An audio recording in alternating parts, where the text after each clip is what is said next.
En 1974, Spielberg a tourné deux films, un téléfilm qui s'appelle Duel, qui a eu un certain succès, et son premier vrai film de studio pour Universal qui s'appelle Sugarland Express, qui est une sorte de comédie un peu policière, qui n'a pas eu exactement le succès escompté, qui a fait des scores un petit peu modestes. Et il a un projet qui lui tient vraiment à cœur, qui est un film sur les ovnis. Qui pour le moment est au point mort, que personne ne veut financer, et qui sera son suivant après Les Dents de la Mer, qui est Rencontre du troisième type. Et c'est un réalisateur qui, contrairement à toute la génération à laquelle il appartient, et qui construiront une nouvelle Hollywood, à savoir George Lucas, Martin Scorsese, Coppola, Brian De Palma, n'a pas été, lui, à l'université, la fameuse UCLA, l'université du cinéma de Los Angeles, et qui s'est fait sa propre place. Il a vraiment un peu forcé les portes du studio pour rentrer. Il a bricolé, il a travaillé pour la télévision et il s'est fait progressivement un nom. Mais c'est quelqu'un qui apprend vraiment sur le terrain. Et un jour au studio, il voit les épreuves d'un bouquin dont le studio a acheté des droits. Il s'agit donc de Jaws, c'est le titre original qui veut dire mâchoire au pluriel. Et il emprunte, sans trop demander l'autorisation, ces épreuves et il trouve le scénario assez intéressant. Et il y voit une version sur la mer de son premier film Duel, à savoir avec un prédateur qui va s'acharner sur le protagoniste. Et il trouve cette variation assez intéressante, d'autant que le prédateur, cette fois, n'est plus métaphorique. Dans Duel, c'était un camion qui s'acharnait sur un automobiliste.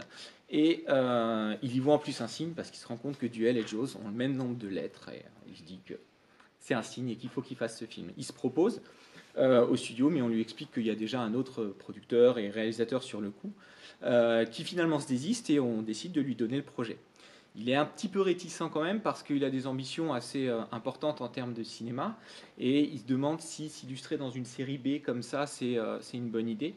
Mais il décide tout de même de se lancer. Donc la production se met en place et le premier scénario, donc il s'agit de l'adaptation d'un livre qui n'est pas encore sorti, ce qui arrive assez fréquemment à Hollywood.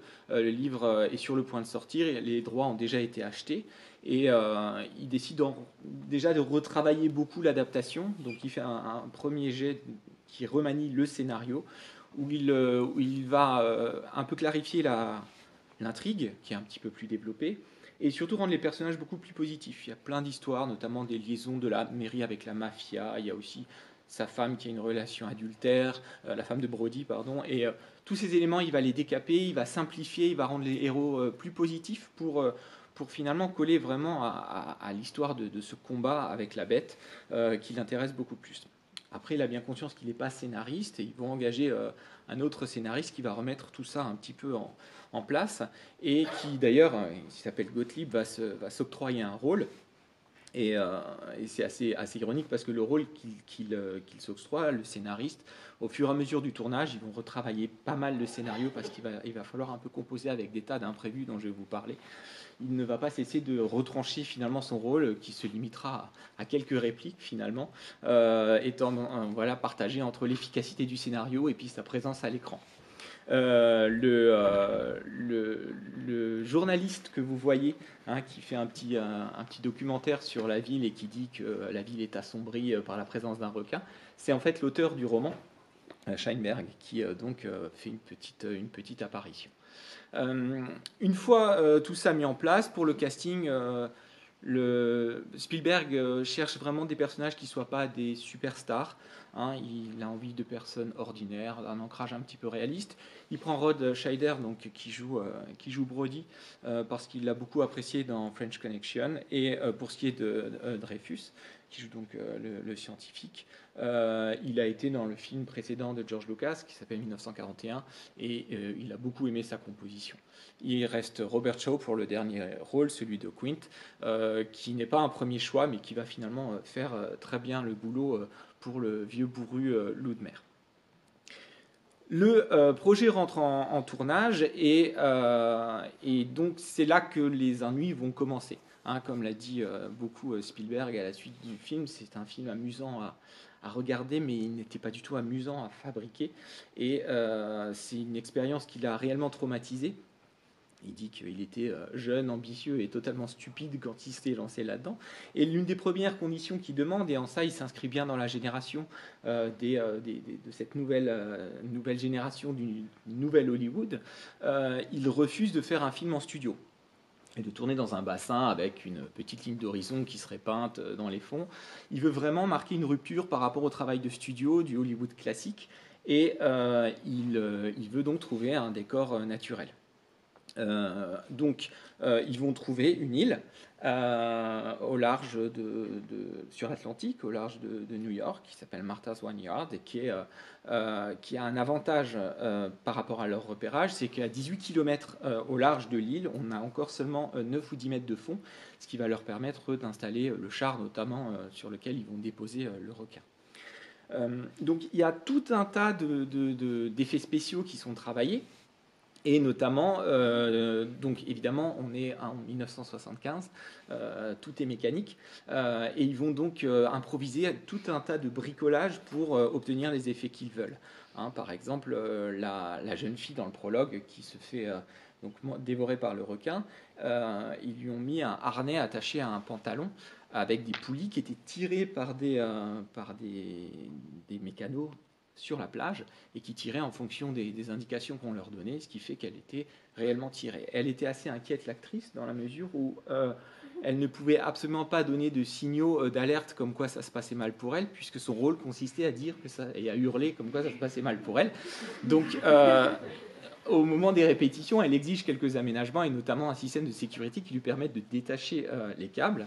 Et comme le son, évidemment, ne peut pas fonctionner puisque tout ça fait un bruit, un raffut du tonnerre, en post-synchronisation, Spielberg va s'amuser à lui verser de l'eau dans la gorge pour qu'elle se gargarise et qu'elle hurle en même temps sa souffrance, ce qui occasionnera des séances un petit peu particulières dans les studios Universal. Il veut des vrais requins à l'image au départ. Alors évidemment pas pour l'intégralité du film, mais la première chose à laquelle il pense, c'est pour la séquence de la cage. Et il fait tourner une équipe de spécialistes en Australie qui sont spécialistes dans le documentaire animalier et qui arrivent à rentrer en contact avec des fameux requins blancs.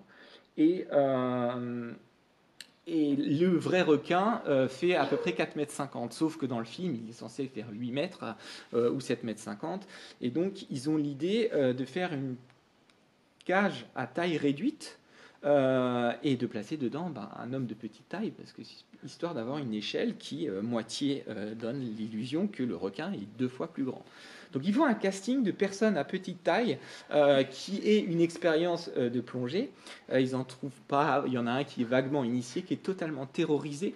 Et surtout, ils se rendent compte au moment où il lui donne son costume qu'il y a une chose à laquelle ils n'avaient pas pensé, c'est qu'il a des bouteilles d'oxygène qui sont forcément réduites et qui ne lui donnent que 8 minutes d'oxygène. Et vu qu'il est totalement en panique quand les requins arrivent, il respire beaucoup plus vite et finalement les prises elles durent 2-3 minutes et ça marche assez mal. Lors d'une prise, il demande à ne pas y aller, il est assez inquiet, et à ce moment-là, un requin fonce dans la cage et se coince la tête dans la cage et entraîne la cage avec lui au fond. Il serait clairement mort s'il avait été là dans la prise, et cette prise-là va être gardée. Ce qui fait que donc l'acteur en question n'apparaît pas à l'écran. En revanche, le passage où on voit le requin se débattre dans la cage a été mis à l'écran. Ils ont réécrit en fait le scénario pour qu'il puisse y avoir cette image d'un beau requin. On voit très clairement d'ailleurs la différence entre le vrai requin et le requin mécanique, bien entendu. Pour le tournage en mer, ça va être un enfer absolu. Spielberg apprend à ses dépens que tout ce qui est un peu compliqué à mettre en place quand on fait un tournage sur Terre prend des proportions ahurissantes quand on est sur l'eau. Tout bouge en continu. Hein, il y a des courants, il y a des marées, il y a des vagues, il y a des changements climatiques. Et pour avoir un plan, ils peuvent passer parfois une journée. Une fois qu'ils ont réussi à avoir la bonne distance, etc., le bateau dérive et ils doivent tout reprendre. Et leur cauchemar aussi, qu'ils n'avaient pas prévu, donc ils sont à 18 km des côtes, parce que l'exigence de Spielberg, c'est de ne voir jamais la Terre à l'horizon. Il veut vraiment donner la sensation qu'ils sont totalement isolés en mer. Et puis il leur arrive qu'au moment où ils commence à avoir le bon plan. Les réglages sont extrêmement longs, ça peut durer jusqu'à 1 heure à 2 heures pour être vraiment parfaitement dans l'axe qu'il cherche. Il y a un bateau qui apparaît à l'horizon, un petit voilier. Et le problème, c'est que quand le voilier apparaît à l'horizon, il met 1 heure et demie à sortir du champ, puisqu'il est très loin. Et donc à partir du moment où ça arrive, ils n'ont plus qu'à attendre et à faire des calculs. Combien de temps ils vont mettre pour remettre en place le plan une fois qu'il sera parti, en priant pour qu'il n'y en ait pas un autre qui arrive de l'autre côté une fois que l'autre. Donc c'est à la fois une course contre la montre et un vrai cauchemar parce qu'ils passent leur vie à attendre, ce qui va d'ailleurs occasionner pas mal de prolongement du tournage sur la terre ferme. Et notamment quelques scènes improvisées. Il va faire travailler pas mal de locaux de Martha's Vineyard, des marins, des gens du cru qui agrémentent de leur petit folklore, de leurs petites phrases. Il y a beaucoup d'improvisation dans le film, et notamment la phrase culte de Roy Scheider, You're gonna need a bigger boat, qui est venue spontanément. Et la scène aussi où Brody, avec son fils, qui imite avec ses gestes, en fait, c'est lors d'une pause entre deux plans où les deux sont en train d'attendre et où Roy Scheider se rend compte que le gamin reproduit chacun de ses gestes. Il fait appeler Spielberg pour qu'il vienne filmer ça. Et c'est pareil, quelque chose qu'ils ont ajouté au fur et à mesure. Donc il y a beaucoup de réécriture. Et une autre écriture majeure, ça va être toutes les scènes avec le requin. Le requin, donc, il doit être construit. On est dans des effets mécaniques. Et le requin, c'est un cauchemar. Tout le monde dit à Spielberg que c'est absolument infaisable de construire un requin de 8 mètres de long, comme ça, et de le faire se mouvoir dans l'eau. Parce qu'évidemment, il y a toute la question aussi de le faire évoluer dans un milieu liquide. Donc, ça ne peut plus être de l'hydraulique, etc. Enfin, c'est extrêmement compliqué. Il y a un ingénieur, un spécialiste des effets spéciaux qui accepte. Il s'agit de Bob Matty qui a travaillé sur la pieuvre géante dans le 20 milieux sous les mers de la production Disney en film. Et il commence à s'atteler à la tâche. Le problème, c'est qu'il y a des problèmes d'agenda. Il faut tourner vite. Il y a notamment la crainte d'une grève majeure qui risque de tout geler. Et donc, il lance le tournage assez vite. Et Matty n'a pas eu le temps de faire tous les tests qu'il désirait pour perfectionner son requin, qui est surnommé Bruce sur le tournage. Tout le monde l'appelle Bruce, qui est le nom de l'avocat de Steven Spielberg. Et tout le monde explique, toutes les équipes de tournage qui témoignent des conditions dans lesquelles ils ont tourné, que l'une des phrases qu'ils ont entendues pendant tout le tournage, il y avait des mégaphones, il y avait des haut-parleurs un petit peu partout, parce qu'on avait 15 vedettes qui étaient autour du bateau, une équipe de 100 personnes, c'était vraiment une équipe assez importante. C'était The shark is not working. Le requin ne fonctionne pas. Donc le requin coule, le requin tombe, le requin craque, et ils passent leur vie à essayer de le réparer. Et en attendant, Spielberg essaye de s'adapter. On réécrit le plus possible pour enlever les apparitions du requin. On dit, bon, on va mettre juste un aileron ici. Et l'idée des barils vient de là aussi. On montre sa présence alors qu'il n'est pas visible à l'écran, parce que tout simplement, ça ne fonctionne pas. Donc le tournage prend un retard considérable. Au départ, il était prévu que le tournage commence le 1er mai et se finisse le 28 juin. Il dure finalement 7 mois. Le budget est triplé. Et les deux producteurs qui sont derrière Spielberg, qui ont déjà travaillé avec lui sur Sugarland Express, le soutiennent à fond, menacent de démissionner si on vire Spielberg. Ils sont convaincus que c'est le meilleur pour mener à terme le projet.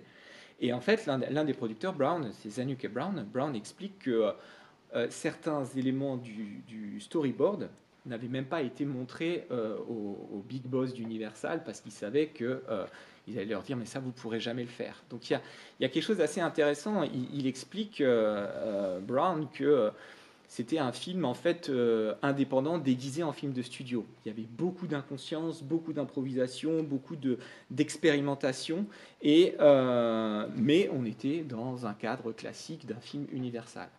Le Big Boss finit par arriver sur l'île il convoque l'équipe et il dit à Spielberg, bon, je vous propose qu'on arrête tout. Je ne vais pas vous virer, je ne vais pas vous remplacer. On voit juste que là, ça marche pas, on arrête les frais. Ou alors, vous décidez de continuer et je vous soutiens à 100%, mais par contre, il faut terminer dans tel délai. Vous connaissez la suite de l'histoire, évidemment, Spielberg essaye et finit par y arriver. Ils arrivent à faire marcher Bruce. Et ils arrivent à terminer le tournage. Donc, Universal sent que le film a un très bon potentiel, pour plusieurs raisons. Le roman qui est sorti entre-temps a fait un carton absolu. Il y a des millions de copies qui se sont vendues dans le monde, et aux États-Unis principalement. Et donc, il y a une attente, évidemment, de l'adaptation du film. Les déboires sur le tournage ont fuité dans la presse. Certains journalistes ont réussi à s'infiltrer sur un plateau et à prendre des photos du robot mécanique du requin, alors qu'on voulait cacher le fait que c'était un robot. Bon, on le voit quand même. Hein. Donc, tout ça alimente une attente considérable. Et Universal se dit, bon, on va mettre le paquet sur la promotion, et ils vont vraiment mettre en place tout un système qui est l'acte de naissance de ce qui s'appellera plus tard le blockbuster. Il y avait quelque chose dont on avait déjà parlé l'année dernière, c'était la promotion du Parrain en 72. Là, on est en 75, où ils avaient sorti le film dans un très grand nombre de salles en même temps. On fait pareil ici, on sort le film dans 400 salles, parce qu'après les avant-premières, le bouche à oreille est extrêmement favorable. D'habitude, le film sort dans les grandes villes, puis ensuite, une semaine ou 2 semaines après, dans l'approche banlieue, et ainsi de suite. Ce qui fait que, dans l'Amérique un peu profonde, on doit attendre plusieurs semaines avant de voir un film dont on parle déjà beaucoup dans la presse. Et là, ils décident de le sortir dans 400 salles, même s'ils se rendent bien compte qu'ils pourraient le sortir dans 650, tellement les demandes sont grandes. Mais ils ont quand même cette idée de ne pas satisfaire toute la demande pour qu'on ait quand même au JT des longues files d'attente qui permettent évidemment d'alimenter encore le phénomène. Donc ça va très bien marcher. Autre innovation, Universal dépense 700 000 dollars de spots à la télévision, de bandes-annonces, d'extraits, de publicités. Ce qui est totalement nouveau à l'époque et ce qui va avoir un effet considérable dans la promotion et qui deviendra la règle par la suite. Et ça, bien entendu, ça va alimenter le succès phénoménal du film. Lors des avant-premières, Spielberg est dans la salle plusieurs fois. Il raconte que la première avant-première, lui, est à peu près sûr qu'il va couler avec le requin et que c'est la fin de sa carrière. Il a très peur du résultat final. Il voit quelqu'un qui sort juste après le prologue, qui sort en courant, et il se rend compte que le type se précipite dans les toilettes et allait vomir. Et donc, il est prêt à changer de métier. Et le type revient tout enthousiaste à l'idée de continuer le film. Il y voit un bon signe. Et en fait, il mesure les cris de l'audience pour voir quelles sont les scènes qui ont le mieux marché. Et il se rend compte qu'évidemment, c'est un excellent baromètre pour comprendre la réussite et l'efficacité du film. Et il est particulièrement satisfait du cri au moment où justement Brody jette ses poissons et on voit Et il y en a un qui fonctionne pas pour lui, c'est le moment où la tête apparaît dans le trou de la coque sous-marine. Et il est convaincu qu'il y a un problème de timing. À ce moment-là, il apprend, c'est un jeune réalisateur, il a 28 ans, il est en train de tout mettre en place, et il va voir Universal, donc entre l'avant-première et la sortie nationale, il leur dit, il faudrait qu'on retourne cette scène, j'en ai pas pour grand-chose, il me suffit d'un bassin, etc. Pour 3 000 $, on peut s'en sortir. Ils lui disent, non, t'as déjà triplé le budget, c'est hors de question. Donc il prend sur ses propres deniers, et il va dans la piscine de la villa de sa monteuse, celle qui monte le film. Lui, il n'a pas de piscine à l'époque. Ça ne saurait tarder, vu ce qui va lui arriver. Mais et il tourne ça, et il repense vraiment au timing et à la manière dont il faut absolument un certain délai. Il tourne 9 versions qu'il va développer et qu'il va proposer aux ingénieurs du son qui s'occupent encore de quelques points de post-synchronisation au studio Universal. Et il leur propose les 9 et il regarde leur réaction. Il choisit la meilleure. Il va ensuite assister à une autre avant-première et là, il obtient l'écrit qu'on a entendu ce soir, d'ailleurs, il faudra lui dire, et qui effectivement montre un sens du timing absolument exceptionnel, et qui rejoint un petit peu ce qu'on avait déjà évoqué dans les précédentes séances d'Hitchcock. Hitchcock qui disait qu'il était un directeur de spectateurs beaucoup plus que d'acteurs et que ce qui l'intéressait lui, c'était de diriger les émotions du spectateur. Et là, on en a évidemment un très bel exemple. Le film est un succès colossal. Il est accompagné d'autres innovations du studio, notamment un merchandising incroyable avec des requins qui vont inonder le marché absolument partout. Ça va être un galop d'essai avant la grand-messe du merchandising qui sera évidemment Star Wars 2 ans plus tard, en 77. Et une autre innovation très intéressante, ils vont publier un livre sur le making-of du film. Puisque le tournage a été tellement désastreux, il y a plein d'anecdotes à raconter. Et c'est un livre qui va avoir un succès avec des photos et qui est vraiment un récit de tournage qui va avoir un succès absolument considérable. Il y aura 17 rééditions et 2 millions de copies vendues au fur et à mesure des années. Donc ça préfigure aussi ce que deviendra ensuite les making-of sur les DVD, etc. Et d'ailleurs, lors de la réédition en Laserdisc, il y aura un documentaire de 2 heures sur le film. Et les fans du film s'arracheront cette version juste pour pouvoir avoir accès à ce documentaire inédit. Donc on a plein de choses qui se mettent en place. Le film bat tous les records. Il est le film le plus vu aux États-Unis. Il a coûté 9 millions de dollars et il en rapporte 460. Et jusqu'à l'arrivée de Star Wars 2 ans plus tard, c'est le plus grand succès de tous les temps au box-office. Il sera nominé pour plusieurs Oscars. Dont celui du meilleur film. Spielberg est dégoûté parce qu'il n'est pas nominé en tant que meilleur réalisateur. Il le prend un peu mal. Et finalement, le film aura 3 Oscars, celui du montage, celui du son aussi. Et d'ailleurs, au niveau du son, le bateau, à la fin, à un moment, c'est l'un des autres déboires du tournage. Lorsque le requin fonce sous la coque, ils ont mal calculé le passage du char sous le bateau qui a fendu la coque et le bateau a réellement coulé avec les acteurs dessus et notamment un ingénieur du son. Et l'ingénieur du son qui tenait sa console comme ça et qui disait moi je m'en fous des acteurs, je veux juste sauver le son. Et il a bien fait puisqu'il a eu l'Oscar finalement. Et voilà encore des aventures. Une partie de la pellicule est tombée en fait à l'eau et on a fait remarquer à Spielberg que de toute façon on le développait dans une solution saline, donc si on se maniait on pouvait peut-être le développer, et ils l'ont envoyé le soir même à Los Angeles, on traverse puisqu'on est sur la côte est, et ils ont effectivement réussi à développer les images qui sont visibles à l'écran. Après ça, évidemment, Spielberg est le roi du monde et il peut faire à peu près ce qu'il veut. Et son film suivant sera Rencontre du troisième type, qu'on verra probablement dans notre ciné-club. Et il enchaînera ensuite tous les succès qu'on peut connaître. En raison du couvre-feu, nous n'avons pas pu aller jusqu'au bout de la présentation du film hier, donc je la continue à domicile et elle vient en complément de ce qui a été dit concernant toutes les conditions de tournage. Je vais maintenant évoquer quelques pistes d'analyse sur la mise en scène et les différentes thématiques présentes dans le film. Donc le premier élément qui est frappant au visionnage du film, c'est évidemment l'invisibilité du requin. On l'a vu, c'est quelque chose qui s'est imposé en fait à Spielberg et qui a dû réécrire le scénario parce que le fameux requin mécanique ne fonctionnait pas et qu'ils ont dû imaginer des palliatifs pour pouvoir mettre en place des attaques sans qu'ils soient réellement présents à l'écran. C'est néanmoins quelque chose qui avait été présent dès le départ dans les idées de mise en scène de Spielberg. On le voit dans la scène du prologue, où il n'était pas question qu'on voit le requin dès le début. On le voit aussi dans une autre scène qu'avait prévue Spielberg, mais qu'il n'a pas pu tourner faute de moyens, où il imaginait qu'on voit le requin et son passage avec des mâts qui bougeaient systématiquement et qui tanguaient pour révéler une présence sous-marine et invisible.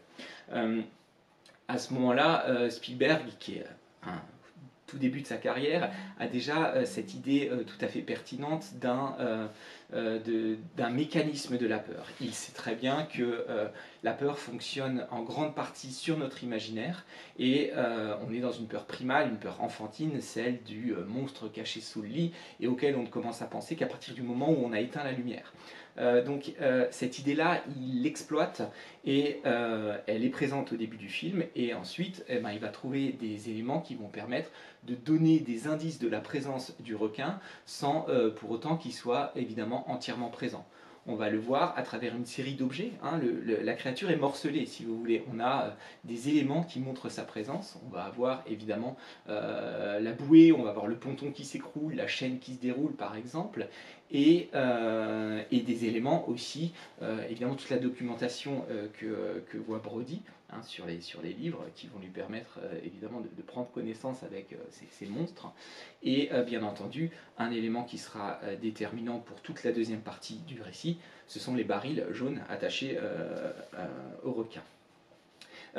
Cet élément, évidemment, il est secondé par un autre ressort qui a contribué au succès du film, qui est la bande originale composée par John Williams. John Williams, qui est l'un des plus célèbres compositeurs de musique de film, qui a déjà travaillé avec Spielberg sur Sugarland Express, le film précédent, et qui sera principalement connu pour des motifs absolument iconiques et qui font vraiment partie de la pop culture, des thèmes souvent tonitruants, très symphoniques. On pense à Jurassic Park, on pense à E.T., on pense à Indiana Jones, et puis pour George Lucas, évidemment, à toute la saga Star Wars, et qui ici, justement, paradoxalement, s'illustre sur une musique beaucoup plus atonale, deux notes, joué au violoncelle, et qui d'ailleurs au départ ont un peu déconcerté Spielberg quand John Williams est venu lui proposer cette partition-là. Il pensait que c'était une plaisanterie, avant de comprendre en fait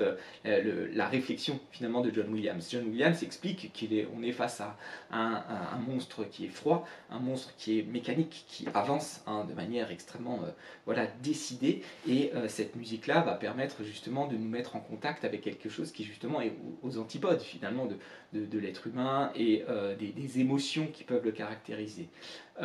Et la musique, en plus, l'intérêt de cette mélodie extrêmement réduite, c'est la manière dont on peut jouer avec, puisqu'il y a la possibilité d'en varier le rythme. Et évidemment, il y a un phénomène d'accélération qui va ajouter à la tension.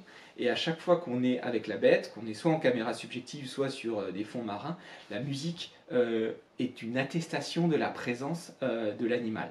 Ce qui fait qu'elle prend évidemment un relais absolument extraordinaire à cet animal qui est invisible, et va permettre aussi de nous donner des indices de sa présence, même parfois quand on est à la surface. Et on remarquera d'ailleurs, et ça c'est un élément tout à fait intéressant, c'est que le requin est un animal muet. Il n'y a pas de cri, on n'est pas justement dans ce qui sera iconique dans Jurassic Park avec ce fameux rugissement du T-Rex par exemple. Et la scène, à partir du moment où le requin apparaît vraiment, donc dans le dernier quart du film, la musique est beaucoup plus en retrait. Toute la scène de dévoration de Quint, par exemple, il n'y a aucune musique, seulement le sound design, tous les bruitages, etc., sur le fracas, notamment sur les os qui craquent, mais la musique n'est plus là. John Williams sait pertinemment que cette musique, elle est liée à l'attente, elle est liée à la fébrilité, elle est liée à l'invisibilité, à l'approche de l'animal, si vous voulez. Quand il est là, c'est lui la star, la musique se retire. Donc il y a quelque chose d'extrêmement réfléchi et qui va vraiment faire date et qui explique évidemment le succès, puisque John Williams a eu un Oscar aussi pour cette musique, et qui va entrer en parfaite osmose avec évidemment tout le travail de mise en scène de Spielberg. Autre petit élément par rapport aux dinosaures notamment, dans la scène finale, lorsque le requin coule au fond des flots dans un nuage de sang à l'intérieur de l'eau, on entend une sorte de rugissement extrêmement étrange, quasi fantastique, et qui évidemment donne une dimension presque féerique, fantastique. Et cet élément-là, il est contenu dans la musique, parce qu'après les deux notes, on a une harpe qui donne un élément féerique et qui renvoie justement au caractère finalement fantastique et presque magique de cet animal, qui renvoie évidemment à l'enfance et à nos peurs les plus primales. Et ce rugissement-là, il est en fait très identique au bruit que l'on entend à la fin de Duel, lorsque le camion s'écroule, s'affaisse dans le fossé. D'ailleurs, les fins sont extrêmement similaires. La bête, le monstre qui s'effondre après et qui explose, et on entend pareil une espèce de rugissement. Alors c'est entre la tôle froissée et un cri animal qui renvoie vraiment à quelque chose qui est assez proche du rugissement d'un dinosaure qu'on retrouvera donc plus tard dans Jurassic Park. Donc c'est vraiment quelque chose qui fait le lien entre ces trois films très importants du réalisateur.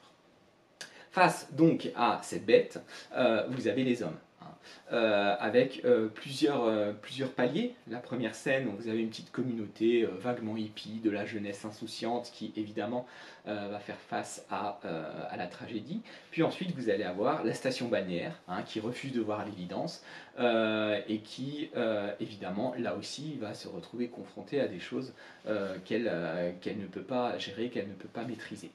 Et Spielberg ensuite va resserrer le récit avec lui les scénaristes, mais c'est quelque chose qui est pensé depuis le départ, même dans le roman, sur un trio. Et au départ, Spielberg, son idée, c'est de vraiment mettre Monsieur Tout-le-Monde, à savoir Brody, face à un monstre voilà, totalement disproportionné, démesuré, etc. Et en fait, ce qui se passe dans le trio des personnages, c'est qu'on va avoir une dissémination, si vous voulez, des différentes qualités nécessaires pour pouvoir le combattre. Donc vous allez avoir le vieux loup de mer, Quint, vous allez avoir Hooper, le scientifique, et Brody, le chef de la police. Chacun a voilà, son caractère, chacun a sa complémentarité, mais ça a été beaucoup évoqué dans les analyses, notamment d'ordre psychologique ou psychanalytique, chacun a un trauma en fait, et chacun a quelque chose à régler. Ils vont sur ce bateau à la rencontre de quelque chose de passé, de leurs souvenirs. Hooper s'est fait agresser à 12 ans par un requin. Pour Brody, sa phobie de l'eau, elle n'est pas très claire, mais en tout cas, elle est liée à l'enfance. Évidemment, pour Quint, il s'agit de ce fameux événement de l'Indianapolis, qui est un événement qui s'est réellement passé. Et les archives de l'armée américaine ont été déclassifiées quelques années plus tôt, et c'est quelque chose qui donc a été connu du public et qui est intégré dans ce récit, qui a fait l'objet de nombreuses réécritures. C'est la scène préférée de Spielberg dans le film, il a vraiment voulu la développer et a demandé à John Milius, qui est aussi une des figures du Nouvel Hollywood, il est notamment le réalisateur de Conan le Barbare, mais il est aussi connu pour avoir écrit le scénario d'Apocalypse Now. Et John Milius lui fait un superbe texte, une quinzaine de pages, extrêmement important. Et quand Robert Shaw, donc l'acteur qui joue Quint, lit ça, il dit à Spielberg, c'est impossible de faire quelque chose qui tienne du point de vue du rythme. Et Robert Shaw étant lui-même un écrivain, il va retraiter encore derrière et réduire ça à 5 pages à peu près pour le résultat qu'on voit à l'écran. Et qui permet d'entrer en résonance aussi avec l'histoire et les traumas de la nation, parce qu'il y a une réflexion sur la bombe atomique, il y a justement la culpabilité du survivant aussi, et qui expliquerait peut-être justement le jusqu'au boutisme de ce vieux loup de mer qui finira par vraiment tout saboter pour pouvoir finalement aller directement au corps à corps avec le requin et mourir pour d'une certaine façon rejoindre un petit peu ses frères d'armes. Et donc tout ce dépouillement va bien entendu mettre en place des éléments. Alors il y a un autre élément important, c'est évidemment pour Brody, c'est toute la figure de son discours, de son récit initiatique, si vous voulez. Brody, c'est celui qui doit aussi être là en tant que père, on le voit dès le début, avec ses enfants, mais aussi en tant que père de cette ville qu'il doit gérer, il est le chef de la police, et pour laquelle il a du mal à faire sa place, il n'est pas de l'île, il est de l'extérieur, et il a du mal à s'intégrer. Et il doit évidemment les protéger, il ne parvient pas à le faire, et évidemment la scène emblématique, c'est celle où il se fait gifler par la mère, qui clairement montre à quel point il a failli en tant que père, au sens de la police. Et ensuite, quelques scènes qui montrent évidemment qu'il est dans un apprentissage. On le voit dans la manière dont son épouse a fait ses bagages quand il part sur le bateau. Elle lui dit « je t'ai mis de la pommade, tu retrouveras d'autres lunettes dans tes chaussettes ». Enfin, c'est quelque chose d'assez infantilisant.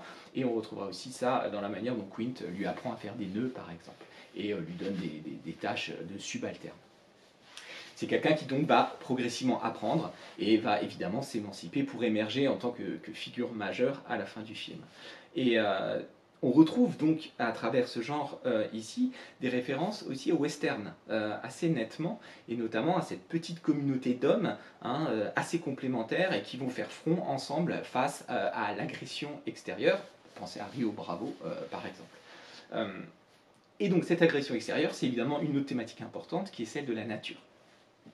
En fait, quand on regarde le prologue, vous avez donc cette créature qui fusionne avec la mer, une mer opaque dans laquelle on ne voit rien, et qui va créer un gigantesque territoire sur lequel on est absolument terrorisé par rapport à la menace qui est diffuse. Et cette nature, c'est une surface infinie, c'est une sorte d'écran, si vous voulez, qui, en fonction des désirs du réalisateur, va être opaque ou transparent, va permettre de laisser voir certaines choses ou non, et dans lequel, évidemment, va se jouer la fameuse question de la territorialité dont parle Hooper. En fait, le monstre a décidé que c'était son garde-manger, et il va falloir l'éliminer, sinon il mettra à mort absolument tous les estivaliers. Et cette question, elle est évidemment liée à la phobie de Brody, qui ne peut pas aller dans l'eau. Et donc, face à ce regard infini sur la profondeur de l'océan et sur cette surface menaçante, vous avez la profondeur de champ qui est celle du regard de Brody. Hein, la séquence majeure, qui est vraiment un monument de mise en scène de la mort du petit enfant sur son matelas jaune, là, montre Brody en observateur qui veille et qui en même temps est dans une passivité totale. Il est assis le plus loin possible de l'eau, il voit les gens aller progressivement à l'eau, il voit d'autres obstruer son regard, et on a des passages systématiquement devant lui qui permettent des raccords dans l'axe et de s'approcher de lui tout en voyant à chaque fois ce qui se passe en contre-champ sur la surface de la plage. Et on voit quelqu'un qui est rivé à son fauteuil et qui ne peut strictement rien faire. Et de ce point de vue-là, tous les effets de mise en scène de Spielberg sont savamment dosés pour jouer à chaque fois sur cette impuissance. Nous, on est rivé à son regard, et son regard dit quoi? Vous avez notamment le moment où un personnage surgit devant lui, il commence à lui parler de ses problèmes de parking, et on a un effet de double focale. Vous avez remarqué que le personnage est net à l'écran, tandis qu'il est flou derrière son visage, alors que la mer derrière, où on voit des gens qui jouent dans l'eau, elle est aussi nette. Donc on a vraiment un phénomène de double focale, deux objectifs rivés sur la caméra qui permettent de voir deux nettetés différentes. Et vous allez ensuite avoir ce fameux vertigo effect, vous savez, le travelling compensé, au moment où il prend conscience de l'attaque, où en fait vous avez la caméra qui zoome, qui avance vers Brody tout en faisant un zoom arrière. Donc travelling mécanique et zoom optique. Et l'effet, évidemment, nous donne un signe de sa panique. Hein. On voit vraiment cette espèce de vide qui se crée en lui, mais surtout, ce qui est très intéressant, c'est qu'on voit comment le décor se creuse derrière lui et l'attire encore vers la terre. Et pendant toute la séquence qui suit, il est à la terre et il ne peut pas agir. Ce sera la même chose quand l'enfant est dans l'étang. Hein. Il y a toujours de grandes profondeurs de champ. On vous montre l'étendue de quelque chose qu'il n'arrive pas à atteindre. Et c'est quelqu'un qui, évidemment, va devoir apprendre à se mettre à l'eau au sens propre du terme. Donc, face à cette nature, il y a beaucoup d'humilité et il y a aussi une ville qui est... voilà, tous les hommes sont assez ridicules. Hein, toute la scène de cette espèce de lynchage où on chasse à la dynamite, etc. On voit des gens qui font absolument n'importe quoi, qui n'ont aucun domaine d'expertise et qui se croient maîtres des flots alors qu'évidemment ils ne le sont pas. La dernière leçon d'humilité, ce sera évidemment celle de Spielberg lui-même qui tirera de son expérience traumatisante de tournage en mer un immense respect pour la nature, hein, et dira qu'il ne tournera plus jamais en mer. Il disait d'ailleurs à la fin des Dents de la Mer, il disait mon prochain tournage se fera sur la terre ferme, mais il n'y aura même pas une séance de salle de bain pour être sûr de ne plus jamais composer avec de l'eau. Donc, la logique, hein, qui est celle donc, de l'initiation du personnage et du combat, c'est celle d'un dépouillement progressif. La mise en scène de Spielberg, c'est une mise en scène qui, de ce point de vue-là, est assez dans l'héritage du cinéma hollywoodien classique. C'est une mise en scène assez invisible. On n'est pas dans un formalisme. Tous les éléments qui sont mis en place, on l'a vu avec la double focale par exemple, ou le travelling compensé, sont toujours au service du récit. Il n'y a pas de gratuité des effets pour des effets de manche, pour de la pause, absolument pas. Hein. On a un relatif équilibre dans l'échelle des plans. Quand on a des séquences avec un montage saccadé, en réalité, on n'a pas le sentiment qu'on nous bombarde d'un montage très assuré. Tout est à chaque fois pertinent, tout est mis en place pour être au service du récit. C'est la même chose concernant la photographie. On a un jeu des couleurs qui est extrêmement bien dosé. Toutes les couleurs froides, donc le gris, le bleu, le noir, sont du domaine évidemment de l'océan et de la bête. Et vous avez un contrepoint avec le jaune. Le jaune est extrêmement présent dès qu'on voit les hommes. Et il compose vraiment cette communauté des estivaliers. C'est la couleur du soleil, c'est la couleur de la station balnéaire, de l'innocence, la voiture de Brody est jaune, l'hélicoptère qui patrouille est jaune, les enfants, donc dans la séquence de la mort de l'enfant, son matelas pneumatique est jaune, le t-shirt du propriétaire du chien, l'autre jeune, est jaune aussi, le chapeau de la mère est jaune. Donc on a vraiment des éléments comme ça qui viennent composer et mettre en place cette espèce d'innocence qui évidemment va être rapidement teintée de la dernière couleur, qui va être évidemment le rouge du sang, qui intervient à des moments aussi décisifs. Tout l'intérieur d'ailleurs, hein, de la maison de Brody au début, au petit matin, est jaune et l'enfant arrive avec cette trace rouge, hein, très prophétique sur la main. Et, et donc toute l'avancée du récit, hein, on va perdre le bateau au large, on n'a plus de côte terrestre visible, on n'a plus que 3 personnages et on décape au fur et à mesure. Hein. On n'a plus de radio, on n'a plus de moteur, on n'a plus de lumière, on n'a plus de capitaine même, et à la fin, il n'en reste qu'un seul, et vous avez cette très belle image d'un personnage qui progressivement, hein, dans ce bateau qui est en train de couler, va à la rencontre de l'élément qui lui fait le plus peur, l'eau, et va reconquérir d'une certaine façon, si on veut parler en termes esthétiques, cette profondeur de champ. Hein. Son regard dans toutes les séquences où il surveille et il ne peut rien faire était un regard passif, rivé à un point fixe, et là il est dans un regard mobile où il va à la rencontre de l'animal et il va reconquérir la profondeur de champ en visant correctement et en abattant le monstre. Et donc le trauma est à la fin réglé puisqu'il dit hein, j'avais peur de l'eau à l'origine, et il clapote pour rejoindre la terre ferme en compagnie de Hooper. Ce qui fait qu'on on est réellement face à un auteur. Spielberg, c'est évident, c'est quelqu'un qui a un sens inné de la mise en scène, qui est extrêmement pertinent dans ses découpages, qui visualise parfaitement et qui sait comment orchestrer la terreur et la satisfaction du personnage, du spectateur, pardon. Hein, parce que c'est un autre élément. Il y a aussi des moments qui sont un petit peu plus guillorés, qui sont et qui sont accompagnés d'ailleurs de la musique de John Williams. Quand par exemple ils mettent le premier baril, il y a une musique extrêmement symphonique, très joyeuse, presque enfantine, et donc il joue avec toutes ces émotions. Et c'est là justement que se fait jour le dernier élément, c'est que c'est un film d'auteur, mais c'est aussi un blockbuster. Et c'est le premier blockbuster qui va faire vraiment basculer l'industrie hollywoodienne. Et de ce point de vue-là, on est face à quelque chose d'extrêmement pertinent et d'extrêmement ambivalent dans le film. Par exemple, si on revient sur l'invisibilité du requin, on se rend bien compte que, certes, le requin est invisible, mais en réalité, il est omniprésent. Rien que l'affiche, qui est une affiche absolument iconique, hein, que vous avez ici, a fait des promesses aux spectateurs. On sait exactement ce qu'on vient voir, et en fait, avant que le requin n'apparaisse, on le voit partout. Hein. Il est sur l'affiche avec le grand panneau de la ville. Il est dans les livres où on voit des images, même des images assez crues. Il est dans même le jeu vidéo.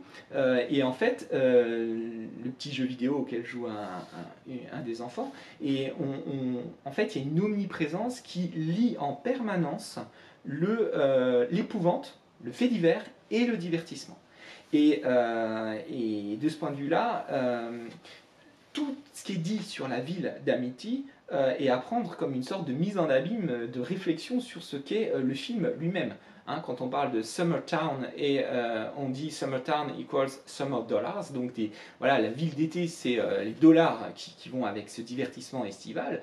C'est la même chose pour le film. Le film est sorti en été, c'était aussi un peu une nouvelle idée, et ça a très bien marché, c'est devenu une tradition, hein, le blockbuster de l'été. Et chaque fois qu'on a quelque chose qui épouvante, on montre le profit qui va avec. Vous avez évidemment la manière dont le maire refuse parce qu'il veut garder évidemment toutes les rentrées touristiques. Et d'ailleurs, toutes ces scènes où on voit les ferries qui déboulent, toutes les files de gens qui rentrent, c'est quelque chose qu'on peut mettre parfaitement en parallèle avec le phénomène de Jaws et toutes les files d'attente que ça a généré par la suite. Et cette manne, si vous voulez, hein, cette manne financière de la consommation de masse qui a fait justement le succès des Dents de la Mer. Et on le voit aussi ensuite à la manière dont Quint va rançonner la ville, hein, en se disant gros danger égale gros bénéfice, donc il demande 10 000 $. La manière dont il y a cette espèce de lynchage totalement chaotique où tout le monde veut sa part de l'argent, et ensuite aussi la manne médiatique, hein, puisque voilà, vous avez la presse qui débarque et des petites voilà, quand on craint des attaques, vous voyez les gens sur la plage qui tout de suite mettent leurs jumelles pour voir, parce qu'il y a aussi cette question du voyeurisme. Donc Spielberg met en place une véritable complicité avec le spectateur. Et ça, c'est vraiment un des éléments aussi de bascule qui est celui de la pop culture, c'est-à-dire qu'il est conscient de créer un divertissement, il est conscient de s'amuser, et ça explique aussi beaucoup l'humour dans le film. Parce que c'est un film dans lequel on rit beaucoup, on l'a entendu d'ailleurs lors de la projection hier soir. Hein. Il y a quelque chose qui est vraiment de l'ordre du pur plaisir, et on ne se prend pas totalement au sérieux, raison pour laquelle finalement la dimension mécanique du requin ne pose pas tant de problèmes que ça, parce qu'on est dans quelque chose qui est de l'ordre vraiment du divertissement et avec la complicité de quelqu'un qui a envie de nous faire plaisir et de nous offrir une attraction géante. C'est devenu d'ailleurs, là aussi, encore un parallèle, c'est devenu une des attractions phares du parc Universal à Los Angeles, que cette attraction des Dents de la Mer avec le requin qui vient vers les petits bateaux qui passent sur l'étendue d'eau, avec des touristes qui viennent visiter les studios. Donc, ici, on voit bien Spielberg et le génie de sa mise en scène au service d'un vrai plaisir. C'est-à-dire que toutes les analyses qui sont des analyses formalistes, qui sont des analyses psychanalytiques, etc., certes, c'est surtout ce que propose l'Europe, et particulièrement la France d'ailleurs, mais en réalité, lui, il a été biberonné à la télévision, au cinéma. Il a eu des émotions qu'il a absolument envie de retranscrire et de repartager. Donc il sait exactement ce qui lui a plu et il sait comment faire plaisir à ses spectateurs. Et toute sa mise en scène, elle est au service de cet élément-là. Et c'est pour ça qu'on est dans un pur produit de cinéma, mais aussi un pur produit de divertissement qui va mettre en place une nouvelle ère. Et c'est ce qui fait dire d'ailleurs à Peter Biskind, qui est un célèbre journaliste critique aux États-Unis, qui a écrit un livre de référence sur le nouvel Hollywood. C'est à lui qu'on doit le concept de ce nouvel Hollywood. Et il explique que finalement, parmi cette génération, de ceux dont je vous avais parlé, à travers donc, Lucas, Scorsese, De Palma, Coppola, etc., Spielberg est d'une certaine façon une sorte de cheval de Troie dont les studios vont se servir pour reprendre le pouvoir.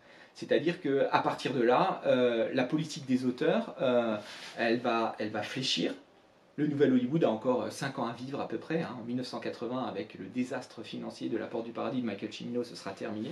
Et la formule qui va la remplacer, elle est déjà en place ici. C'est-à-dire un cinéma de divertissement, une mécanique ultra rodée. Et le portrait que fait Hooper du requin, une fois qu'il sait exactement ce qu'est comme un requin, il dit « It's a perfect engine, an eating machine », un engin parfait, une machine à dévorer.